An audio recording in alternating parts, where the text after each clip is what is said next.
Hello, today I'm going to be doing a video on things I'm no longer going to be buying in 2025 and possibly just for the foreseeable future. I love watching these videos because I think we all spend way too much money and overconsume on a lot of unnecessary things, and sometimes you don't realise how unnecessary it is until you watch somebody else talking about it, and then it's like, oh yeah, I don't need to spend so much money on crap all the time. But I'm just going to jump right into it. So the first thing that I've got on here, I have a little list on my phone. The first thing I've got is haircuts. Especially living in a city, I'm so used to spending like £80 or more on just getting like a trim and like my fringe trimmed, and most of the time I'm never even happy with it or like it's just a bit disappointing. And it's just crazy to me how like fast it can like deplete my money when I can learn to do it myself. I mean, I got like hair cutting scissors a couple of years ago, and then I learned recently how to like trim my hair, and it's literally fine. I think once in a while, if you're like, or if I'm wanting to do something a bit different, then maybe I will, but for the moment, just with trimming my hair or like doing little layers, I'm gonna do it myself to save a lot of money because yeah, it's just unnecessary. Then I have moisturizer or skincare until I finish everything that I already own. And for context, I have eczema. I've got quite dry, sensitive skin, which has led me to try a lot of different moisturizers over the years and a lot of different skincare. And so I've spent a lot of money. And a lot of the stuff I've bought hasn't worked, or I just have like half empty bottles, or I've had to give to people because they've just not helped my skin. And then sometimes I have found, oh my gosh, my bunny is, I'm gonna take a picture of my bunny. She's lying down so comfily. Cutie baby. Sometimes I do find something that works really well, but it's like £40 for like a 50ml container. So needless to say, I've spent a lot of money on skincare. But I've finally started finding some stuff that does actually work. But until I finish all the stuff I've got, I'm not going to buy anything new. If it's a moisturizer that doesn't really work great, I'm just going to use it on my feet or whatever. Or I'll give them to my boyfriend. But yeah, I just don't want to be spending more and more and more and it's accumulating more stuff until I've actually just like reset and got rid of that. Next I've got nail polish. This isn't something I buy frequently anyway, but I've just realised recently, like, I'm not a person who wears a lot of nail polish. Honestly, like, when I do wear it, it just chips like that. It's not focusing, but it's something that's so little that most people don't even realise, like, okay, if I have a shade that's slightly different to another one that I have, like, what difference is it really making in my life? None.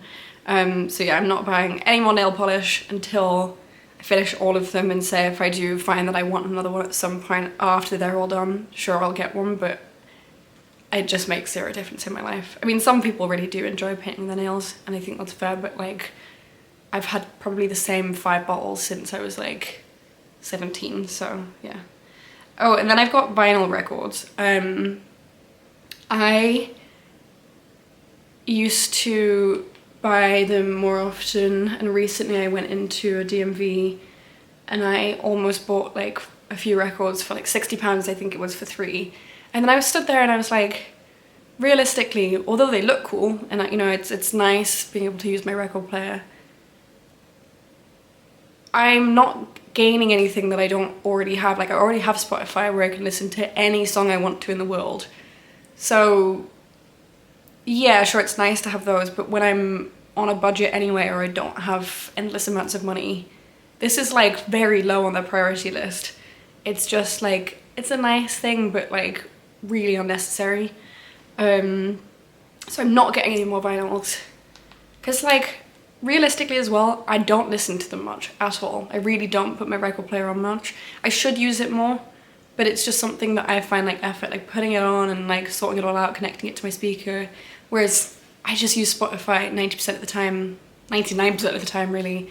So I'm trying to listen to like, well not listen, but observe my like past behaviour with items and how often I actually use them. Because I was stood there and I was like, although in this moment in this shop I'm like, I'm gonna listen to this every day. I really won't. It'll be every few months, if that. So that's that one. And then, oh, I've got books, which as you can see, I love books. I've got loads of books, way more than that.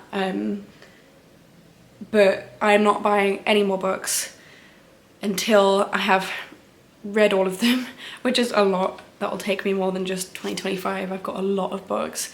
The only exception on that is on my Kindle, on like the deals, if there's like a book that's 99p, I have been buying.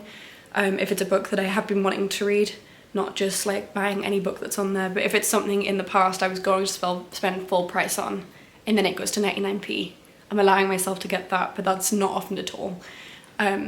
Or if it's like a very big release of one of my favourite authors, which is very unlikely because a lot of my favourite authors are either dead or not writing anymore.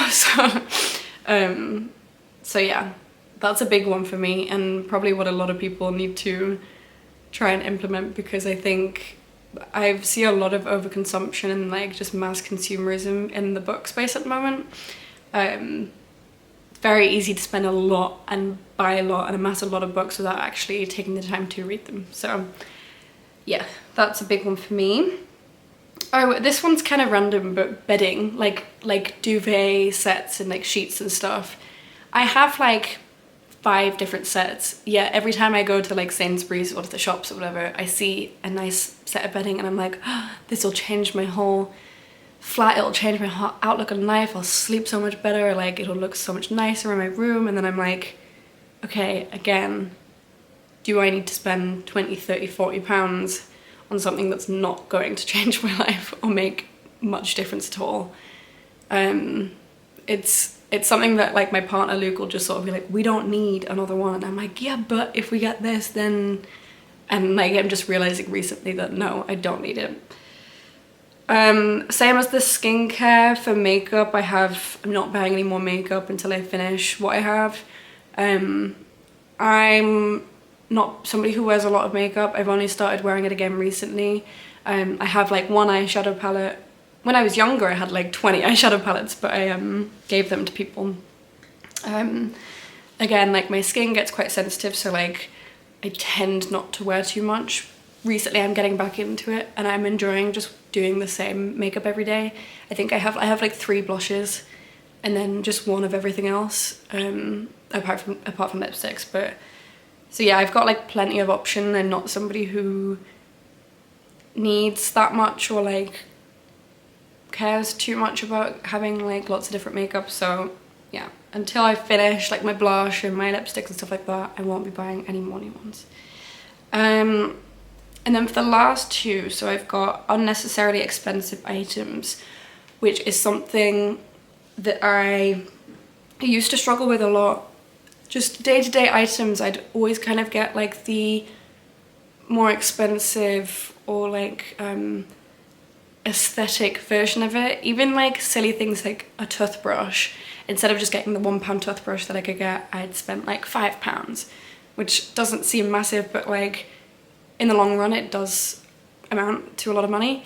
Like I don't need an aesthetic toothbrush that has these like pretty colours and stuff. Like I just need a normal toothbrush that works and cleans my teeth properly.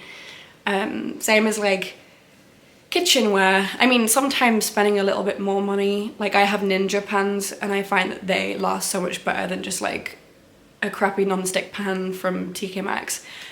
But I bought the other month and then returned an Our Place pan. It was like a sheet pan, this pink one, and I just thought like, oh, it's so beautiful, and if I buy this then I'm gonna start eating better and I'm gonna feel I'm gonna enjoy cooking way more. And then it came and I'm looking at it and I'm like, how many times have I made purchases like this and thought it would change things for me and it never did? And it's like an £80 sheet pan, which there's no reason why, especially somebody without a job, without an income, should be spending that much on something that I already have. Ooh. My dad's calling me, 1 second.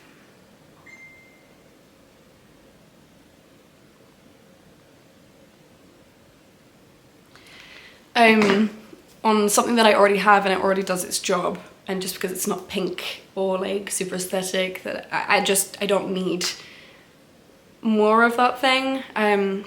Because I'm somebody as well who hates clutter and I hate a lot of stuff, yet it's easy to keep buying more stuff and adding to that clutter. So I'm really proud of myself for returning that, and being honest with myself, what was it want and a need. So yeah, just unnecessarily expensive items for versions where there's just like a normal version and then there's a super aesthetic version. I'm just getting the normal version. And then the last one, I forgot what I put on here. Oh, items I've been influenced to buy online that won't make a difference in my life. Especially on like TikTok. TikTok's really bad for this. With like beauty products, skincare products, just general products, especially where the influencer or the content creator is being paid or being sent stuff to advertise said product, or they get some sort of like benefit from it.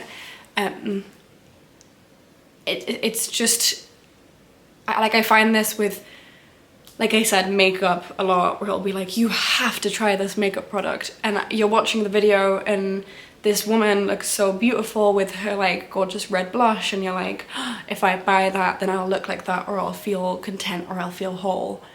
And then you buy it and you use it once or twice and it's good, but it just realistically isn't that different to the other makeup you have or whatever. I'm just trying not to be so influenced by people online, because it is very, very easy to be pulled in, and they're great at making these videos. That's why they're being paid, or why they're affiliated with these products. But that is what their job is. That's what they're trying to do, is to sell you stuff. And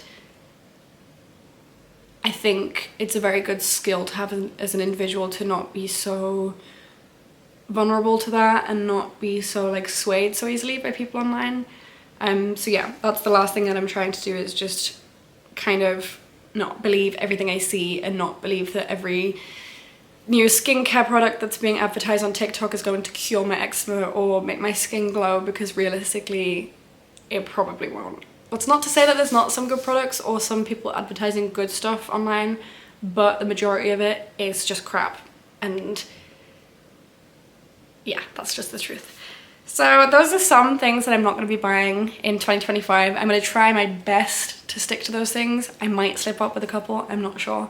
But yeah, those are just some things that I thought aren't really benefiting my life or adding to it, and I don't need to be wasting my funds on, my very little funds, on those items. So yes, thank you for watching. If you like this sort of style of content, sorry, I'm just laughing because my two bunnies are like snuggled up right now, hugging each other. Snuggling each other, it's very cute. Yeah, if you like this style of content where it's more about kind of overconsumption or no buy, low buy sort of stuff, let me know and I will definitely do more, because it's something I'm very interested in. So yeah, love you all and I hope you have a lovely day.